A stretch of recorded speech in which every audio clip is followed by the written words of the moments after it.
গাছের বিকল্প নেই। পরে যদি কখনো আসি, এই ক্যাম্পাস যেন আরো সবুজে ভরে ওঠে। বিধানচন্দ্র কৃষি বিশ্ববিদ্যালয়ের 51তম প্রতিষ্ঠা দিবস উপলক্ষে ছাতনার শুশুনিয়া কৃষি মহাবিদ্যালয়ে স্ত্রী ফুলগি মাঝিকে পাশে নিয়ে কথা বললেন দুখু মাঝি ওরফে গাছ দাদু। এই গাছ এতটা ভালো অনুষ্ঠান, খুব সুন্দর হয়েছে। ভালো হয়েছে। তারপরে যে এতটা অনুষ্ঠান হয়েছে তার কারণ এই যে আর এই ভারত দিবসে যে এই প্রোগ্রামটা করলেন, খুব ভালো। আচ্ছা, ভালোর মধ্যে ভালো, সুন্দর হয়েছিলেন। আর গাছ যে লাগাবেন সেটাও ঠিক, আর গাছ লাগাই দীর্ঘজীবী হবে সেটাও ঠিক। এত যে অনুষ্ঠান ভালো ভালো করেছেন, তোমরা সময় মোডামও পড়িয়েছে, তার কারণ এই যে সবুজ রং সবাই যেমন করে ফেলেন, এই কথা বটে। কারণ সবুজ রং না করলে পরে ভালো হবে। তো আসছি দেখুন, আরও আমি কোনো সময় যদি আসতে পারি তো এই সবুজ রংটা যেমন সবারই হয়। এই কথাটাই বললি যে গাছ লাগাও, প্রাণ বাঁচাও। কারণ অক্সিজেন তো পাবে। 1000 গাছ যদি এইখানে আমি লাগাতে পারি তো ওইখানে হুকন্দ চলে যাবে অক্সিজেন গিলা, মাছে খাবে, গাছ কত যাই জিনিসে সকল খাবে।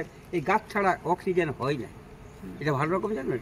বড় বড় জানোয়ার যারা আছে, হ্যাঁ, দেখছেন আমরা দেখতে গেলি পারাদ্বীপে বড় বড় সমস্ত উঠিয়ার এরকম করছে গরমে। আমি বলছি কি বাবা, ওই যে দেখাচ্ছে গো পেছাড়া করে দেখতে কইছে এইগুলো যাবে, এইগুলো সর্বনাশ করবে। বুঝছেন, মাছেই খায় যাবে। তিমি মাছে বহুত মস্ত ওঠে, বহুত বড় বড় মাছ ওঠে, তোমরা খাই যাবে কেথালে। তো ওরা কইছে কি করছে রে বাপ, কইছে ওরাও অক্সিজেন খায় রে বাপ। তো অক্সিজেনটা এই যে উড়ছে সেটার মধ্যেই, বাসাতের মধ্যেই অক্সিজেন আছে, বুঝলি তো? সেইটাকে তোমাকে ধরতে হবে।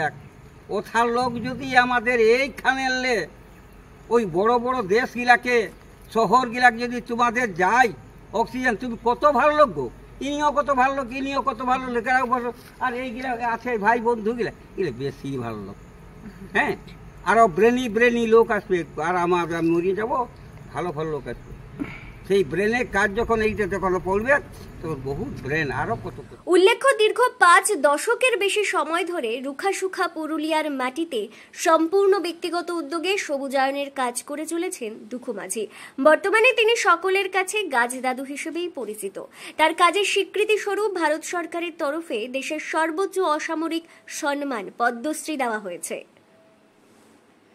শুশুনিয়া কৃষি মহাবিদ্যালয় সূত্রে জানানো হয়েছে, 2015 সালে প্রতিষ্ঠার পর থেকে এখনো পর্যন্ত প্রায় 10,000 পড়ুয়া এখান থেকে পাশ করে বেরিয়েছেন।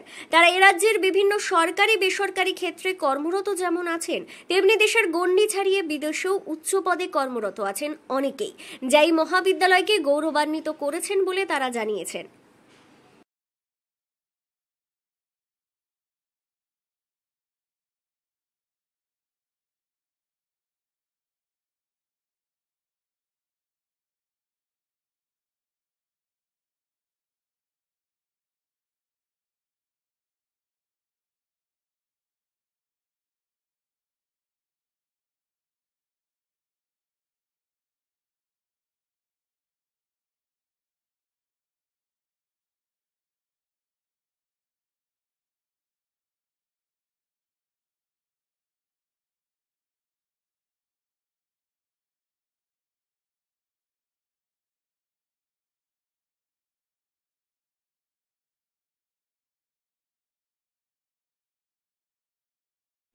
বিধানচন্দ্র কৃষি বিদ্যালয়ের সাব ক্যাম্পাস শুশুনিয়া কৃষি মহাবিদ্যালয়ের এই অনুষ্ঠানে সস্ত্রীক গাছ দাদু দুখু মাঝি ছাড়াও উপস্থিত ছিলেন জেলা সর্বশিক্ষা মিশনের প্রজেক্ট অফিসার শুভঙ্কর দাস, ছাতনা ও মেজিয়ার ভিডিও সৌরভ ধল্ল, শেখ আবদুল্লাহ সহ অন্যান্যরা।